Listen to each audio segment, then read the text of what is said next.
Hello my dear friend, I hope आप लोग ठीक होंगे, बढ़िया होंगे और मजे करेंगे। सो फ्रेंड, थंबनेल देख के तो आप गेस कर लिए होंगे कि आज के इस वीडियो में हम लोग क्या पढ़ने वाले हैं। जी हाँ, आज हम लोग का इंग्लिश स्पीकिंग विथ स्ट्रक्चर का 8th डे है।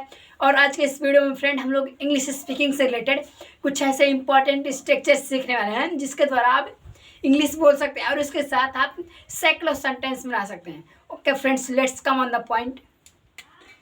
इंग्लिश स्पीकिंग विथ स्ट्रक्चर, पिछले वीडियो में हम लोग 31 to 35 सीखे थे और आज के इस वीडियो में फ्रेंड हम लोग 36 to 40 सीखने वाले हैं, जो बहुत ही यूजफुल होगा इंग्लिश स्पीकिंग में। Okay friends, so let's come on the point. 36 structure है जल्द से जल्द, जितना जल्दी हो सके जल्दी से जल्दी। जब सेंटेंस आ जाए हिंदी में तो वहाँ पे हम एज सुन एज पॉसिबल या as early as possible plus sentence का यूज करेंगे। जैसे जल्द से जल्द हमें वहाँ जाना चाहिए, जल्द से जल्द हमें अंग्रेजी सीख लेना चाहिए, जल्द से जल्द उसे वहाँ बोलना चाहिए, जल्द से जल्द या जितना जल्दी हो सके वहाँ किताब पढ़ सकता है।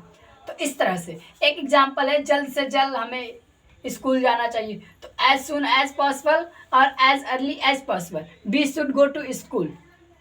अब इसके द्वारा आप बहुत सारे सेंटेंस बना सकते हैं, जैसे कि मैं बताया हूँ। ये तो एक एग्जाम्पल के थ्रू मैं आपको समझा रहा था।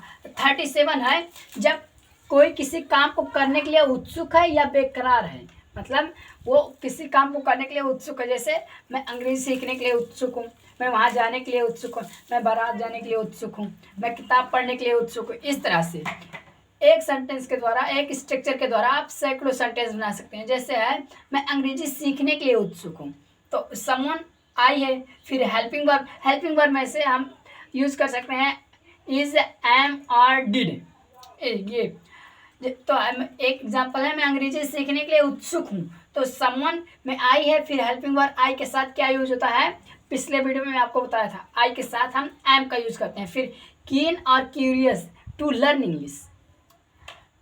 38 है जब कोई काम किया जाना है, जब कोई काम किया जाना है तो हम ये वाले स्ट्रक्चर का यूज करेंगे, subject plus helping verb to be verb का थर्ड फॉर्म। अगर आपको वर्ब के थर्ड फॉर्म सीखना है या सीखना चाहते हैं तो आप हमारे लिंक पे जा सकते हैं। वहाँ पे मैं लगभग 500 तक वर्ब के फॉर्म भेजा, वहाँ से जाके आप याद कर सकते हैं और सीख भी सकते हैं। एक एग्जांपल है, बच्चों को स्कूल भेजा जाना है, तो चिल्ड्रेन, फिर हेल्पिंग वर्ब चिल्ड्रेन के साथ आर का यूज था, फिर टू बी सेंट, सेंट का third form sent to school. अब इसके द्वारा आप बहुत सारे सेंटेंस बना सकते हैं। जैसे मैं बता रहा हूँ, बच्चों को स्कूल भेजा जाना है, मुझे अंग्रेजी सीखना है, उसे वहाँ जाना है, मुझे बारात जाना है। इस तरह से 39 है जब कोई काम किया जाना है, ये वाला था कोई काम किया जाना है, कोई काम किया जाना है, दोनों एक जैसा है, तो इसमें क्या डिफरेंस है। हम कब ये वाले स्ट्रक्चर का यूज करेंगे, कब ये वाले स्ट्रक्चर का यूज करेंगे। जी हाँ, मैं आपको यही बताने के लिए आया हूँ।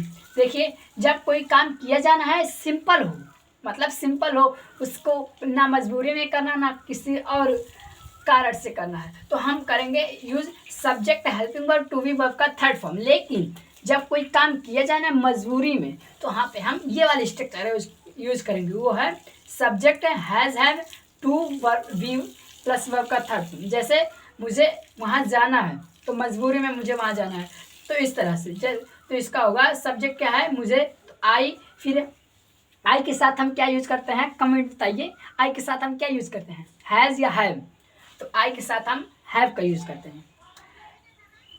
तो आई हैव, फिर इसके बाद में टू बी, गो का थर्ड फॉर्म क्या है, गो वेंट गॉन, तो I have to be gone there. अब मुझे अंग्रेजी सीखना है मजबूरी में, कि अगर मैं नहीं सीखूंगा तो मैं अंग्रेजी नहीं बोल पाऊंगा, मैं वहाँ नहीं जा पाऊंगा, मुझे किताब पढ़ना है मजबूरी में। तो हम जब मजबूरी में कोई काम करते हैं तो वहाँ पे हम ये वाले स्ट्रक्चर का यूज करेंगे। I hope it's clear.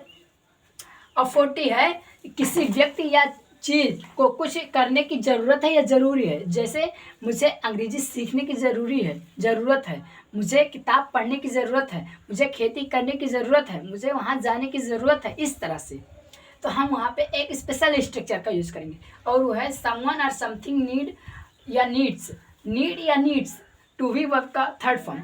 Need का यूज़ करेंगे प्लूरल सब्जेक्ट के साथ और नीड्स का यूज़ करेंगे सिंगुलर सब्जेक्ट के साथ। इट्स